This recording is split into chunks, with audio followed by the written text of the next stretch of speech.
All right, here we are with a 1986 Honda 4Track 250R. It's got an 87 motor in it. We decided to take this here running machine and make it a non-running machine. So every time we'd shift it, it'd make a clunking noise that was not healthy. So we decided to open it up and see what was going on here.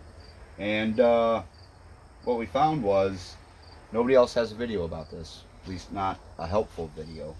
So we'll show you what we think is going on here today. So we got all the plates and everything out, and the upgraded clutch basket, or not basket, clutch push rod is put in there.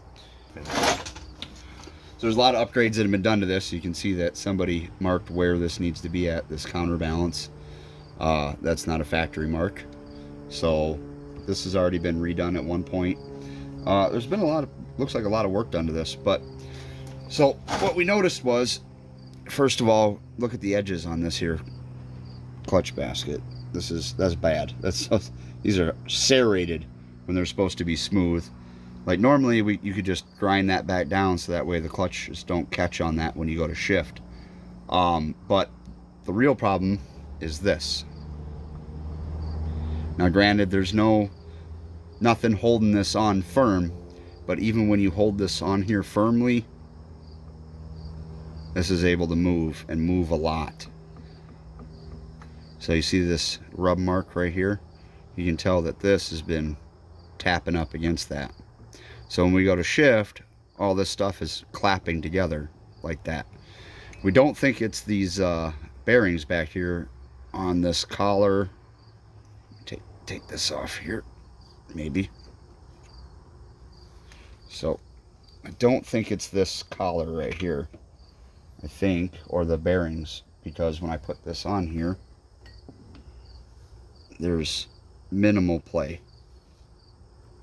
Like that feels pretty good.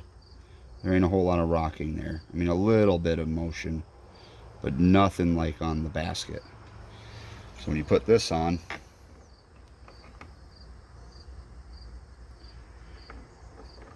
again, maybe. There we go. Helps when you line it up, right? You get a whole lot of play.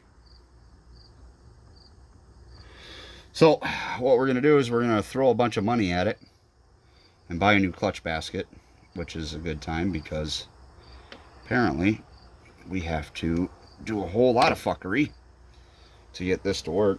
All these have to be ground off. This plate has to come off, so that way we can take this ring gear off. And then we can put the basket on. Apparently there's an upgraded one that has bolts that can be removed instead of whatever the fuck they did here. It's kind of dumb, because you'll never need to replace this, and parts will be available forever. Anyway, so hopefully in the next video we'll be able to come back and say, hey, it doesn't make that noise anymore. It was definitely the clutch basket. Alright, just for the sake of thoroughness here, let me get this back in here so that you guys can see how much movement that has on it. I don't know if you guys can see that. Oop. See how much movement that is? Don't think it's supposed to move that much. Yeah, I want to show how good the teeth look.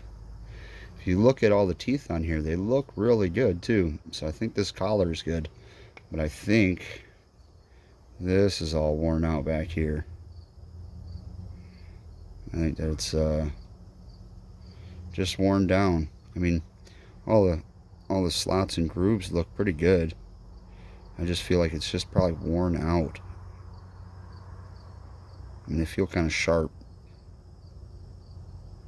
So, yep, I think this clutch basket is the culprit.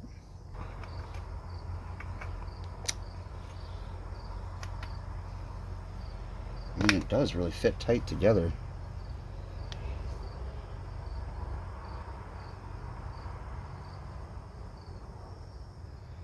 See how much that's moving?